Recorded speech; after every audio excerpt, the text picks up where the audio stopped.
ஜெனீவாவிற்கு இந்த முறை பல பேர் வந்திருந்தார்கள். கூட்டமைப்பிலிருந்து 7 பாராளுமன்ற உறுப்பினர்கள் வந்திருந்தார்கள். அதனை தவிர 4 மாகாண சபை உறுப்பினர்கள் வந்திருந்தார்கள். 4 மாகாண சபை உறுப்பினர்களில் சிவாஜிலிங்கம் அவர்கள், ஆனந்தி சசிதரன் அவர்கள், இவர்கள் தங்களது கருத்துக்களை அங்கு பதிவு செய்யக்கூடியதாக இருந்தது. இவர்கள் அங்கு நடந்த மெயின் ஈவென்ட், சைட் ஈவென்ட் போன்றவற்றில் தங்களது கருத்துக்களை கூறினார்கள். நாங்கள் கூட்டாக பல்வேறுபட்ட நாடுகளையும் சந்திக்கக்கூடியதாக இருந்தது. ஏறத்தாழ 12 நாட்டு பிரதிநிதிகளை நாங்கள் எல்லோரும் சந்தித்தோம். ஆனால் ஏனைய பாராளுமன்ற உறுப்பினர்கள் என்று வந்தவர்கள் அல்லது ஏனைய மாகாண சபை உறுப்பினர்கள் என்று வந்தவர்கள் அவர்கள் இறுதி நேரத்தில் தான் அங்கு சமூகம் அளித்திருந்தார்கள். அது மாத்திரமல்லாமல் அவர்கள் அமெரிக்க தீர்மானத்தை எந்த விதமான திருத்தங்களும் இல்லாமல் அவர்கள் அதனை முற்றுமுழுதாக வரவேற்றிருந்தார்கள். அது மாத்திரமல்லாமல் அந்த தீர்மானம் என்பது இலங்கை அரசாங்கத்தின் முயற்சியின் காரணமாக பலவீனமாக்கப்பட்டதற்கு பின்பும் அதனை அவர்கள் பூரணமாக வரவேற்றிருந்தார்கள்.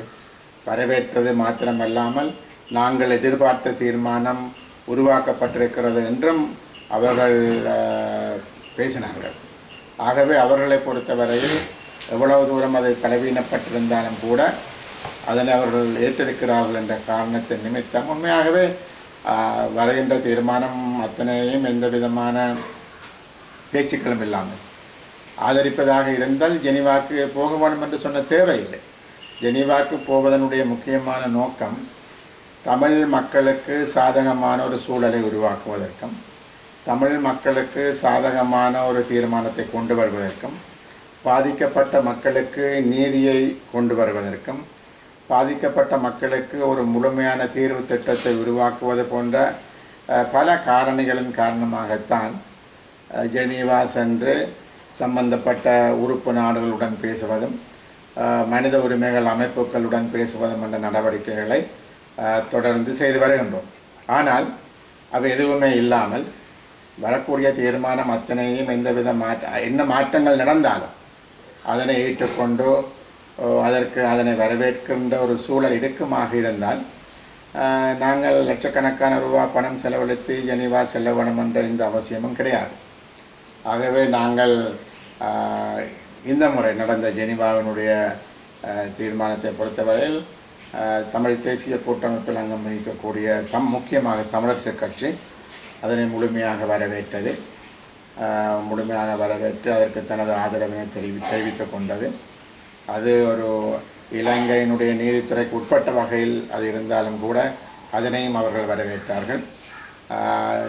ஒரு ஹைபிரிட் சிஸ்டம், கலப்பு முறை என்பது மாறி ஒரு காமன்வெல்த் போன்ற நாடு, அதாவது இலங்கையினுடைய நீதித்துறைக்கு உட்பட்ட வகையில் ஒரு சில நாடுகளை சேர்த்துக்கொள்வது என்ற விடயங்களையும் எல்லாவற்றையுமே தமிழரசு கட்சி முழுமையாக ஏற்றுக்கொண்டு ஒரு பத்திரிகையாளர் மாநாட்டையும் அங்கே நடத்தினார்கள்.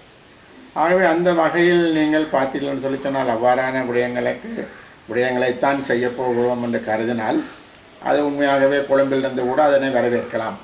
அதற்கு நாங்கள் நேரத்தையும் காலத்தையும் பணத்தையும் விரயம் செய்து ஜெனீவா போயிருக்க வேண்டும் என்ற அவசியம் இல்லை. ஜெனீவா போய் நாங்கள் தமிழ் மக்களுக்காக ஏதோ பெரிய அளவில் சாதித்திருக்கிறோம் என்று சொல்வதிலும் அர்த்தம் இருக்காது. ஏனென்றால் இங்கே இருக்கக்கூடிய மக்களை பொறுத்தவரையில் நிச்சயமாக அவர்களுக்கு ஜெனீவாவும் தெரியாது, அங்கே என்ன நடைபெறுகிறது என்பதும் தெரியாது.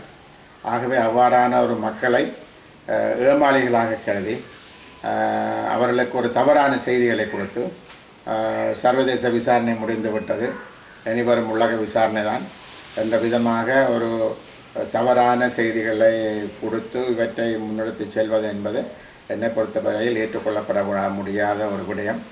ஆகவே தமிழ் மக்களுக்கு அந்த உண்மை நிலைமைகளை ஜெனீவாவில் வந்திருந்த தீர்மானம், அந்த தீர்மானம் முதல் வரைவு எப்படி இருந்தது, எவ்வாறு அது பலவீனப்பட்டு 2வது வரைவு வந்தது, அது தமிழ் மக்களுக்கு சாதகமாக பாதகமாக போன்ற பல விடயங்களையும் தமிழ் மக்களுக்கு விளக்கமாக சொல்ல வேண்டும் என்று சொன்ன தேவை இழந்திருக்கின்றது.